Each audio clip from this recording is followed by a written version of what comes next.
Ihe niile adịgo njikere ugbu a maka agba nke abụọ nke Anambra Investment Summit 2024.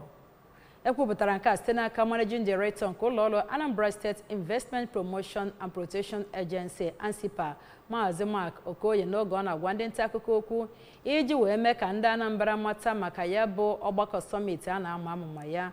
Onye ọla bụ Ngozi Obileri wetara akụkọ a n'uju.